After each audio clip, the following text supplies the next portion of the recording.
Bonjour. Bonjour, je suis Paulina Aubé. Bienvenue à mon exposition de peinture en Lego. Donc, je me présente. Je suis artiste depuis maintenant une douzaine d'années, depuis 2006 exactement, à savoir qu'à l'origine, je suis portraitiste, pastelliste. Donc, j'utilise à l'origine des techniques qui sont traditionnelles, absolument pas du Lego. J'ai fait des études artistiques, les beaux-arts sur le tard, parce qu'à 30 ans passés, et ces études m'ont un petit peu éveillée à l'usage de nouvelles techniques, moi qui commençais à être un petit peu lassée dans mes rituels, lassée d'utiliser toujours des médiums traditionnels. J'ai eu cette idée de travailler d'une manière un peu plus impressionniste sur la tâche, à partir d'un médium qui serait pop, tout comme mes sujets, et à partir de là, j'en suis venue au Lego, et je travaille maintenant quasiment exclusivement avec des Lego depuis 2 ans à présent, oui, 2016, 2 ans et demi même. Donc voilà. Et vous avez exposé J'ai exposé à différents endroits. Donc, bien évidemment, j'expose très régulièrement déjà dans ma ville, ici d'Orléans. Donc, je suis représentée par un galeriste à rue Jeanne d'Arc, à l'Art Ancien. J'ai exposé également dans des galeries et magasins d'art contemporain dans la ville, mais également à Paris, à Versailles, car je suis versaillaise d'origine. Et j'expose également à l'étranger. Donc là, dernièrement, j'étais à Chicago pour un show sur la science-fiction. Donc là, j'ai présenté un autoportrait en robot. Donc ce sont des toiles en Lego qui voyagent énormément. Voilà. C'est comment travailler avec Lego comparé avec des autres matériaux? C'est quelque chose que je trouve assez relaxant parce que c'est quelque chose qui se planifie d'une manière architecturale. J'ai une approche un petit peu plus cérébrale et je trouve ça très sécurisant parce que je vais préparer en quelque sorte la pièce en amont et avoir une certitude avant même la réalisation physique de ce à quoi l'œuvre va ressembler, contrairement au pastel où il va y avoir une relation pour moi un petit peu plus passionnée, un petit peu plus organique avec la matière. Mais il faut que ça aille bien, mentalement, physiquement, etc. pour avoir un beau fini avec le pastel. Avec le Lego, pour moi, on est dans un domaine extrêmement à la fois très ludique et très cérébral. Alors, vous avez combien de pièces ici? Alors, je ne sais même pas, je pense qu'il doit y en avoir 12. 1, 2, 3, 4, 5, 6... oui, 12, 13 avec le mapping.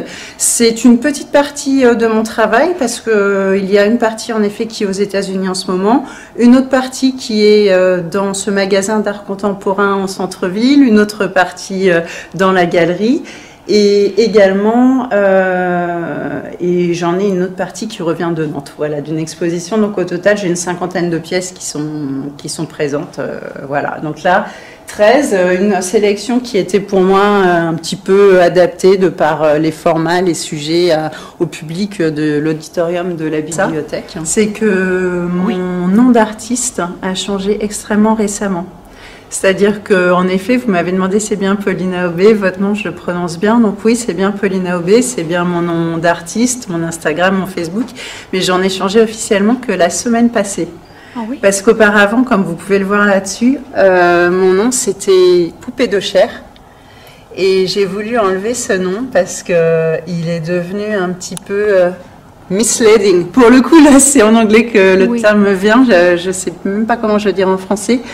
C'est-à-dire que pourquoi Poupée de chair, ça remonte à l'époque où je travaillais sur des pièces en pastel. Quand je travaillais sur des pièces en pastel, j'aimais obtenir des textures extrêmement lisses pour mes visages, de manière à ce qu'il y ait quasiment une ambivalence entre l'être humain et la poupée. Donc je travaillais au pastel tellement les mi-teintes et les dégradés, qu'on se retrouvait avec des peaux qui n'étaient plus tant organiques que plastiques, tellement elles étaient lisses. Et du coup, j'avais opté pour ce nom Poupée de chair. Mais aujourd'hui, c'est un petit peu ça n'a pas plus vraiment d'objet maintenant que je travaille avec des Lego, parce que c'est pas la même technique, c'est plus du tout les mêmes textures, etc. Et la connotation peut être un petit peu trop sensuelle à mon goût, donc j'aime bien retrouver mon nom, voilà, maintenant que je suis artiste Lego, puis c'est une manière un petit peu de passer le relais au pastel de Poupée de chair, voilà, de passer le relais à Paulina Aubé qui fait des Lego, voilà, tout simplement.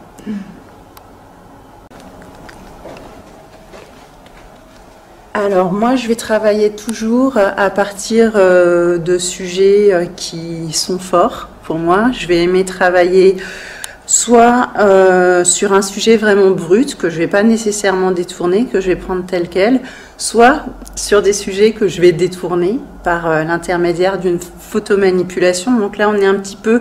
J'aime pas trop le terme parodie parce qu'il y a une part de cynisme, de côté un petit peu lol auquel j'adhère pas forcément, mais je vais appeler ça plutôt, oui, un détournement. Et je travaille beaucoup à partir de films, de scènes de films qui sont pour moi une part importante en fait de ma vie, de mon inspiration esthétique, ma culture, culture pop. Donc là, par exemple, pour cette pièce-là, c'est inspiré par le personnage de Mia Wallace dans Pulp Fiction. C'est un personnage, Mia Wallace, sur lequel j'ai pas mal travaillé. Je l'ai décliné 5 ou 6 fois. Donc là, je l'ai mise en Statue de la Liberté. J'aime beaucoup cette scène, en fait, la scène de l'overdose dans Pulp Fiction, où elle a ce visage, vraiment, où elle regarde comme ça le néant, et il y a vraiment quelque chose de très esthétique, de très iconique, un côté très martyr. Le sujet du martyr, je pense que c'est quelque chose qui va beaucoup ressortir dans mes sujets, dans mon œuvre en général. L'idée m'est un petit peu venue de par un galeriste que j'avais sur Orléans. Lorsque je suis allée le voir avec ma première pièce de Mia Wallace, c'était vraiment une pièce littérale, c'était elle en train de faire l'overdose, il m'a dit « Oh, Marie-Madeleine !» Enfin, il voyait vraiment quelque chose de totalement mystique là-dedans. Je me suis dit « Mais c'est vrai, et on est dans le domaine de l'icône. » Et pour moi, tout ce qui est pop, tout ce qui est personnage comme ça, on est dans le domaine de l'icône. Et c'est vrai que j'ai voulu joindre, quelque part, faire le lien entre les icônes classiques, les martyrs, la religion, l'histoire américaine, parce que, bon, il y a cette notion, voilà, la statue, l'arrivée, Ellis Island, c'est la première chose qu'on voit, c'est la salvation, c'est voilà, l'espoir d'une nouvelle vie. Et j'ai trouvé voilà, que ça fonctionnait très bien l'une dans l'autre. Ça me plaisait beaucoup. Voilà. Alors, avant que vous commenciez, vous avez une petite maquette ou un dessin? Oui, absolument. Déjà, ce qu'il faut savoir, c'est que je travaille jamais à partir d'images que je vais chercher directement sur Internet. Déjà, la résolution ne me convient pas, et ensuite, c'est pas forcément du tout l'image sur laquelle je vais avoir envie de travailler. Je vais regarder le film à chaque fois, et en regardant le film, je vais essayer de saisir, je dirais même pas la seconde, c'est même plutôt la microseconde. C'est l'instant qui, pour moi, est l'instant T finalement, où la personne se révèle son essence, etc. Et c'est vrai, même au sein même de l'image de la scène d'overdose de Mia Wallace, il y a vraiment un quart de seconde. C'est toujours cette image que j'ai choisie parce qu'il y a quelque chose pour moi de quelque chose en plus avec les yeux, voilà, qui fixe vraiment le néant. Et je travaille, oui, en effet, toujours à partir de capture d'écran. Donc je vais faire la capture d'écran d'après le film. Et à partir de cette capture d'écran, je vais recadrer la photo, souvent pour avoir des carrés la plupart du temps. Maintenant, je fais des pièces un petit peu à différentes dimensions. Donc je vais faire la capture d'écran et je vais retravailler la photo, la manipuler de manière à avoir les couleurs qui pour moi me parlent, parce que pour moi, les sentiments, c'est des couleurs. Donc, je vais avoir telle ou telle émotion. Ça va être froid, ça va être chaud. Il va y avoir les couleurs vraiment en adéquation avec ça. Et donc, à partir du moment où j'ai trouvé les bonnes couleurs, sachant que je connais aussi les palettes de Lego, il faut que ça fonctionne et que ce soit déclinable aussi bien en couleurs qu'en nuances, etc. avec les Lego. Je vais retravailler cette image avec le bon nombre de pixels par rapport à ce qui va être la taille définitive de l'œuvre. Et à partir de ce moment-là, je vais imprimer l'image pixelisée et je vais la redessiner. Donc là, je vais me servir un petit peu de mes antécédents d'artistes traditionnels, c'est-à-dire que je vais redessiner en tenant compte des pixels, mais tout en suivant les lignes, les chemins, tout ce qui est les courbes, etc. du visage. Et ensuite, je vais redessiner tout ce qui est les nuanciers, les dégradés, l'intérieur des couleurs dans le visage. Voilà. Donc je vais reproduire un petit peu la même chose avec les Lego que ce que je faisais au pastel. On va retrouver la même patte, la même sensibilité. Ici on a une image de ce que j'appellerais le mapping, ce qui est en quelque sorte le plan préliminaire quasiment architectural de la pièce à venir. Donc comme je l'expliquais précédemment, je vais travailler principalement, donc non pas sur des images que je vais trouver sur Internet, mais sur des captures d'écran que je vais faire au moment où je regarde le film, au moment où je trouve voilà, ce petit moment magique qui va durer un quart de seconde. Donc là, par exemple, on a le mapping de Uma Thurman dans Kill Bill, hein, dans son rôle de The Bride, la fiancée. C'est un moment où on pense qu'elle va être mise à mort. Donc c'est vraiment voilà, ce moment, toujours ces moments entre la vie et la mort finalement, comme on retrouve pour la scène de l'overdose avec la même actrice. Donc là, c'est toujours entre deux. Donc là, on voit, c'est d'après la capture d'écran que j'ai faite. Je vais entièrement retravailler l'image, les couleurs, pour avoir les couleurs très brutes, très émotionnelles, qui sont en adéquation avec ma vision du travail terminé et de l'émotion qu'il doit comporter. Donc là, évidemment, j'ai opté pour des couleurs brutales, des rouges, quelque chose de très martial. Et c'est un film, Kill Bill, qui est complètement martial. C'est un film de vengeance. C'est un western moderne, comme Tarantino aime bien les présenter. Donc là, on a cette image avec les couleurs que j'ai retravaillées et que je vais pixeliser pour avoir le bon nombre de pixels par rapport à la taille de l'œuvre que je vais faire. Donc là, en l'occurrence, ça va être sur une grande plaque de base. On peut voir le résultat terminé. C'est 48 par 48 tenons. Donc pour avoir ces 48 par 48 tenons, je travaille sur 48 par 48 pixels. Un pixel égale un tenon.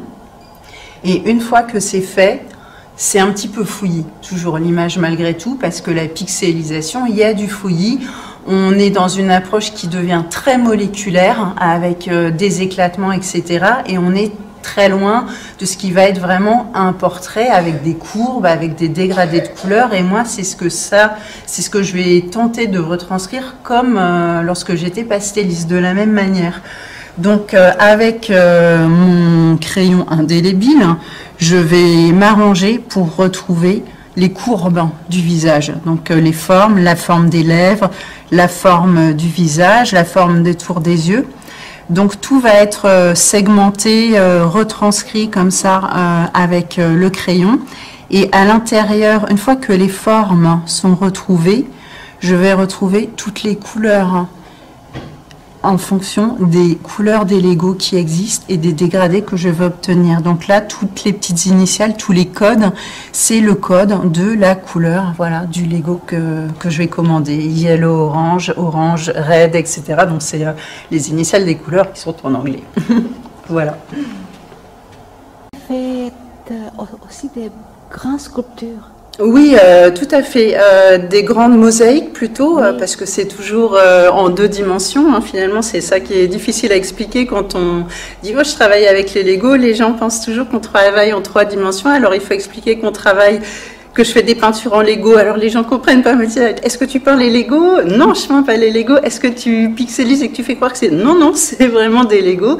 Mais c'est à plat, c'est de la deux dimensions. Et en effet, il va y en avoir des plus grandes. Oui. La plus grande dans celles qui sont présentées ici à l'auditorium, c'est, on est le même modèle que pour la Statue de la Liberté, c'est toujours Mia Wallace. Donc là, on voit qu'une fois de plus, j'ai travaillé en utilisant un système de photomanipulation en amont. Voilà. Donc là, on est dans une de mes plus grandes pièces. Je pense qu'elle fait 75 cm ou 70 peut-être. J'en ai également des plus grandes, une plus grande qui est justement à Chicago en ce moment qui doit faire 85 cm. Donc là, c'est le fameux autoportrait en robot. Et j'en avais une aussi de cette taille-là qui était également un détournement qui allait bien dans la série iconique où j'avais fait Kurt Cobain en Christ, en Jésus, parce que ça fonctionne très très bien. Et on est justement dans ce côté iconique de parler voilà, de club des 27 ans, etc. Donc là, on est dans les 33 ans, mais il y a voilà, une fois de plus cette notion de martyr, cette notion d'icône, de mort prématurée, de drama intégré. Oui, il y a vraiment quelque chose comme ça qu'on va retrouver. Et ce côté vraiment très pop, qui se mêle à quelque chose de beaucoup plus grave, avec une connotation historique forte, qui va me toucher, parce que c'est pour ça, comme je disais, parodie, pour moi, ça ne fonctionne pas, parce que j'ai quand même un fond assez sérieux et finalement, j'ai pas de détachement ou de lol par rapport à ce que je vais faire. Il va y avoir quelque chose de une vraie passion, une vraie appétence pour le sujet. Et si vous voulez, l'analogie, elle n'est pas forcément dans l'amusement, c'est plus un intérêt réel, hein, et voilà, un lien que je vais aimer tracer entre les deux. Comment vous décidez l'émotion pour le personnage? L'émotion, c'est pas vraiment moi qui vais la décider, c'est moi qui vais la ressentir, hein, plus précisément. Et c'est pour ça que je disais, je vais beaucoup m'inspirer de personnages de films parce que je vais regarder le film et je peux jamais prévoir en fait quand je vais avoir une bouffée d'inspiration. Je regarde un film, je suis dans un autre moment, je suis complètement reposée, relaxée, je bois une bière, etc. Et voilà, paf, ça va me prendre un peu à la gorge. Je vais prendre mon calepin qui est jamais très loin de moi et je vais noter vraiment le plan, la minute, la seconde. Et je sais qu'il va falloir que je m'y attelle.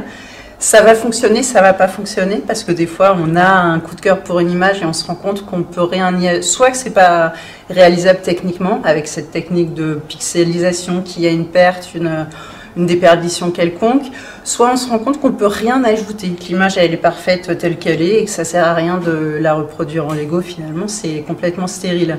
Donc l'émotion je ne la choisis pas, l'émotion je la subis et à partir du moment où je la subis, je l'intègre, je l'essaye, je m'y attelle et à partir de ce moment-là ça va devenir quelque chose de beaucoup plus intégré, de beaucoup plus mathématique, etc. Mais on part d'une émotion pour aller vers quelque chose qui est beaucoup plus cérébral, hein, voilà. Et comme je disais tout à l'heure, c'est vrai qu'à chaque émotion, pour moi, va avoir une couleur, parce que, bon, la Statue de la Liberté, forcément, là, on est dans des couleurs qui sont... sur des couleurs froides, des couleurs un petit peu minérales, parce que la Statue de la Liberté, on est plutôt dans un teinte de vert. Là, il y a plus de bleu, parce qu'il y a cette notion aussi céleste, hein, le ciel, l'arrivée, voilà, sous de nouveaux cieux, tout simplement. Et là, pour ce qui est de l'icône, évidemment, il y a ce côté martyr avec du rouge champ. Ça, voilà, ça s'impose. Pas besoin de réfléchir de midi à 14h. Pour moi, c'est ça, quoi. Comment vous choisissez votre personnage? Elles sont très belles, cette femme. Oui, j'ai une fascination pour la beauté depuis toujours, hein, depuis mes collections de cartes de Marilyn Monroe à l'âge de 5 ou 6 ans. Ensuite, une grosse fascination pour Madonna vers 7-8 ans, etc. Donc, une fascination un petit peu pour les blondes à l'origine et puis pour les belles damnées en quelque sorte. Donc, en effet, en tant qu'artiste, je pense que beaucoup d'artistes sont très esthètes. Je suis moi-même très esthète. Je suis plus attachée à la beauté féminine que masculine. J'ai beaucoup de mal à évaluer la beauté masculine. C'est quelque chose pour moi qui va être extrêmement subjectif. Donc oui, je m'intéresse à la beauté, mais j'ai pas au modèle particulièrement, par contre, sauf Kate Moss. Voilà. Vous êtes entre deux portraits de Kate Moss. Exactement. Pourquoi vous aimez Kate Moss? À un niveau graphique, tout simplement parce que sa structure osseuse est carrée et à l'origine je trouvais que c'était parfait pour mettre à l'intérieur d'une pièce carrée. On avait vraiment l'impression d'un visage qui tient entièrement dans une lucarne et on se rend compte quand on travaille sur des très gros plans de visage que ça peut être extrêmement frustrant parce que la plupart des visages sont rectangulaires, donc il va falloir toujours faire une sélection soit drastique à l'intérieur du visage et en supprimer beaucoup pour que ça tienne dans un carré, soit en prendre plus, mais dans ces cas-là, on va avoir de l'espace perdu autour des mâchoires. Donc c'est extrêmement, là c'est vraiment très technique, c'est voilà, Kate Moss, c'est un visage carré qui tient dans un carré. Après, ce qu'il faut voir aussi, c'est que moi j'étais une petite ado dans les années 90, donc c'est un peu l'époque grunge, je parlais de Kurt Cobain, etc. Et c'était un peu la première mannequin grunge qui avait l'air un petit peu émancipée des standards très, très voluptueux de femmes. C'était la mannequin qui était une fille, pas une femme. Donc forcément, moi qui étais petite ado, j'étais là, cool, c'est une fille, c'est pas une femme. Je pense que c'est ce qui me frappait. Puis elle avait ce côté extrêmement décontracté, où on avait l'impression qu'elle était jolie, avec les cheveux gras au réveil, une gaufre dans la bouche, un mini-short, etc. Il y avait ce côté qui qui n'était pas apprêté, pas sophistiqué, et qui nous parlait à nous, et cette notion, on disait toujours c'est cool, c'est cool, c'est cool, elle est cool, c'est voilà, c'est les années 90, c'était un petit peu ça, et elle représentait un petit peu ça, voilà. Et vous aimez les portraits? Absolument. Pas tous les... Non, j'ai une fascination, je dois avouer que j'ai une fascination à laquelle j'essaie de remédier un petit peu parce que j'essaie de faire du modèle vivant maintenant, au contraire aussi un peu de nu, etc. Mais c'est vrai que pour moi, la fascination, elle est vraiment sur le visage, particulièrement les yeux et les lèvres. Bah, les yeux parce qu'on a, voilà, on a le reflet de l'âme. J'aime beaucoup les yeux clairs en général. Voilà, c'est une atmosphère. Bah, Uma Thurman, elle a ce côté-là justement dans la scène de l'overdose, un côté extrêmement éthéré, un côté céleste. Donc les yeux, il va y avoir. Je vais aimer avoir une dimension un petit peu spirituelle de l'au-delà, voilà, qui pénètre à l'intérieur du regard. Et je vais avoir aussi une fascination pour les lèvres pulpeuses. Et là, on est au contraire dans le côté un peu charnel, physique, qui va être aux antipodes du côté... je pense que c'est très complémentaire, les yeux et la bouche, en fait. C'est le corps et l'âme, finalement, qui se côtoient. Est-ce que vous aimeriez faire un portrait d'Angelina Jolie? Ah, je l'ai déjà fait. C'est bête, il n'est pas ici. Il est en centre-ville d'ailleurs, à Orléans. Il est dans la fameuse boutique d'art contemporain. Il est chez Décor et moi, actuellement rue de Bourgogne. Et en effet, tout à fait, Angelina Jolie se prêtait vraiment à mes sujets. Je l'ai faite en paysage. Donc là, on est dans une pièce qui va être assez longue. Mais pourtant, il n'y a que le visage. En paysage, il va y avoir un petit peu de zone de cheveux sur les côtés. Et en effet, on ne voit que ça, des lèvres entrouvertes. Et là, justement, c'est un coup de cœur que j'ai eu en regardant un de ces films qui s'appelle Girl Interrupted. Donc, je regardais le film avec mon meilleur ami, Une vie volée en français. Et justement, il y a cette dimension de martyr. Elle est dans un hôpital psychiatrique et elle est extrêmement excessive. Elle a fait une tentative de suicide et on la retrouve un petit peu se remettre dans un lit de ses émotions. Elle a à la fois ce visage reposé mais choqué et voilà, il y a quelque chose de mortifère mais de très beau, très apaisé en même temps dans son visage. Et c'est vrai que je me suis dit, ouais, le quart de seconde, je me suis dit, ça y est, c'est celui-là, je vais faire Angelina Jolie.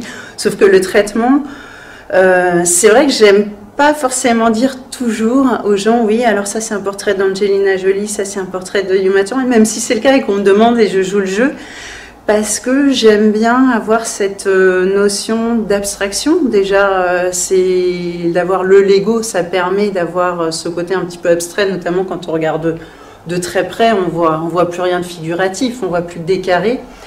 Et elle, je l'ai traitée comme un motif floral, c'est-à-dire vraiment comme une orchidée. Et dans ces cas-là, j'appelle ça un paysage humain, plus précisément.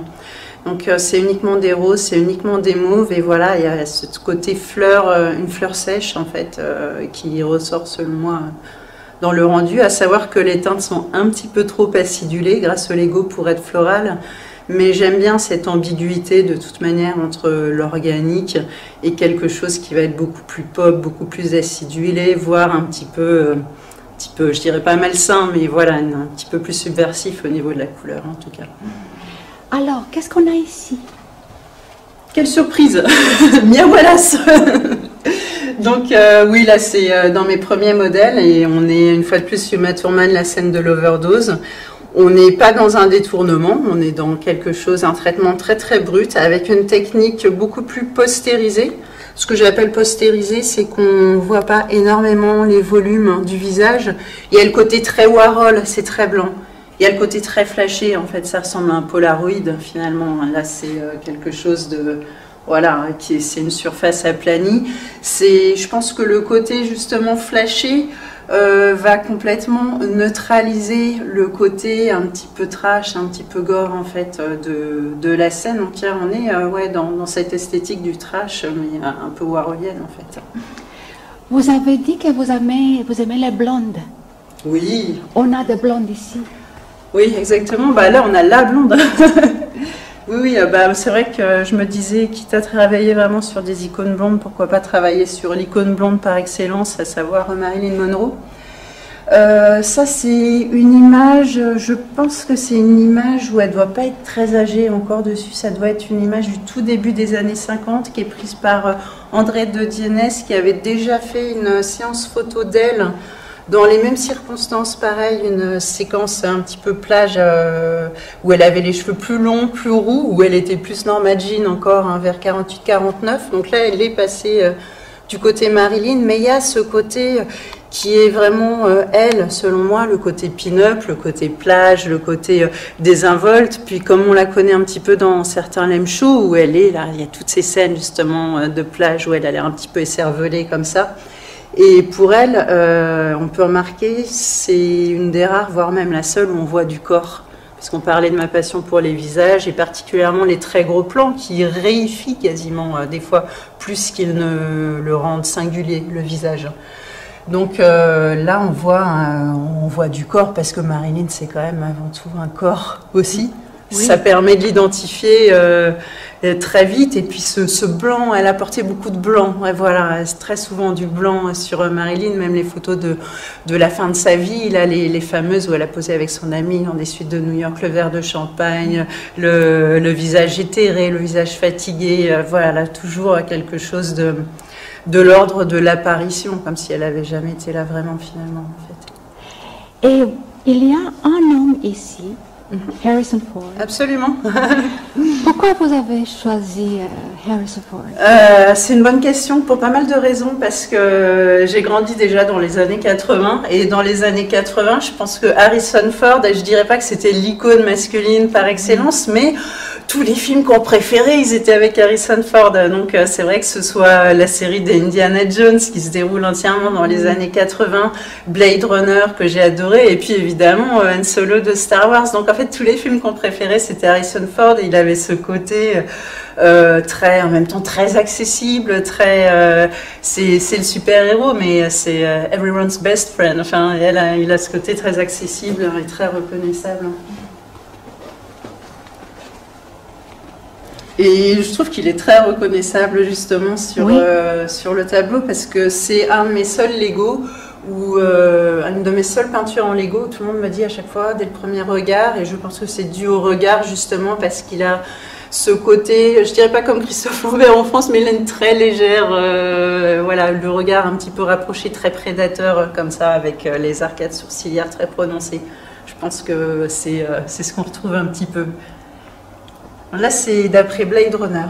Le gros plan est d'après Blade Runner, qui est, je pense, le film avec lui qui me parle le plus à un niveau personnel, parce qu'on est aussi dans le thème des androïdes, qui est un thème qui m'est extrêmement cher. Et c'est pas présent ici, mais j'ai fait plusieurs toiles. J'ai fait Kate Moss en androïde, un autoportrait en androïde, et tout ce qui est, j'ai pas mal lu un petit peu sur l'intelligence artificielle, tout ça, et notamment les Caddies, qui est ouais, forcément le personnage de Descartes. D'ailleurs, je l'ai appelé Descartes, je pense donc je suis, parce que pour moi, il y a quand même un jeu sur ce nom qu'il a. D'après Descartes, je pense donc je suis, qui pose question en fait de l'identité androïde. Après, on dit un androïde, est-ce que ça pense? Bah, si ça pense, oui, et dans ces cas-là, ça est, et selon c'est Descartes. Donc voilà, ça me parle. Avez-vous des projets pour une autre série? Pour d'autres séries, en fait, j'aimerais faire des séries qui seraient davantage abstraites, qui seraient à la fois organiques et florales. J'ai des images dans ma tête qui restent encore assez abstraites, qu'il va falloir que j'arrive à capturer, en fait, comme To Pin a Butterfly. En fait, c'est un petit peu volant. Je vois des blancs, je vois des roses, je vois des rouges, je vois quelque chose qui pourrait être comme des visages blancs surexposés et des lèvres qui seraient roses mais très florales. Donc je pense que je vais frôler, je vais faire de l'abstrait sensuel et éthéré, mais voilà, enfin, et je vois comment je pourrais décliner ça, mais je peux pas encore en parler tellement plus parce que c'est quelque chose qu'il faut que j'attrape vraiment. Vous êtes une femme très belle et une artiste très talentueuse. Merci. Comment la beauté personnelle influence l'art, votre art? J'y ai jamais vraiment pensé, en fait, en réalité. J'ai pas fait beaucoup d'autoportraits, j'ai dû en faire 2 au total, donc je suis pas un sujet qui me passionne. Cependant, comme je disais, la beauté physique pour moi a pas mal d'importance, donc je vais Je suis assez narcissique d'un certain côté. Par contre, c'est pas que je me trouve belle forcément à l'origine, mais je vais plutôt avoir une image de la manière dont moi je recrée voilà, ma beauté. Je me vois pas belle le matin au réveil, mais en tout cas, pour moi, on est sa propre création en permanence. Donc, quelque part, être belle ou pas naturellement, j'y pense pas trop. J'essaie de projeter des choses, mais ouais, c'est compliqué de s'expliquer. Mais je pense que le public aimerait une série de vous. Tous les autoportraits que j'ai faits, je les ai vendus. Oui. Mais c'est vrai que j'aime pas forcément me faire moi-même, parce que ne serait-ce que parce que les clichés que j'ai de moi-même vont pas forcément avoir les textures ou les couleurs que je voudrais que je souhaiterais avoir comme sujet. C'est vrai que faudrait voir. Voilà. C'est comment l'avenir pour Paulina Aubé?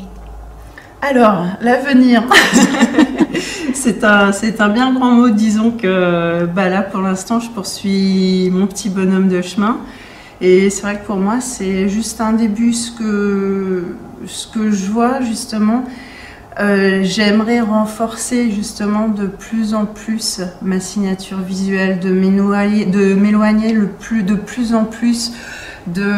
J'ai envie de continuer sur ce qui est pop, mais j'ai envie de m'éloigner de tout ce qui peut être vraiment vu comme une culture geek et tout, et j'aimerais avoir une signature vraiment personnelle, vraiment organique, et développer un corpus qui soit extrêmement singulier avec des Legos, que les Legos soient vraiment juste un médium et pas du tout une fin en soi. Donc pour moi, oui, l'avenir, c'est de créer ce corpus très singulier et très cohérent. Et voilà, Ma dernière question, c'est un peu personnel.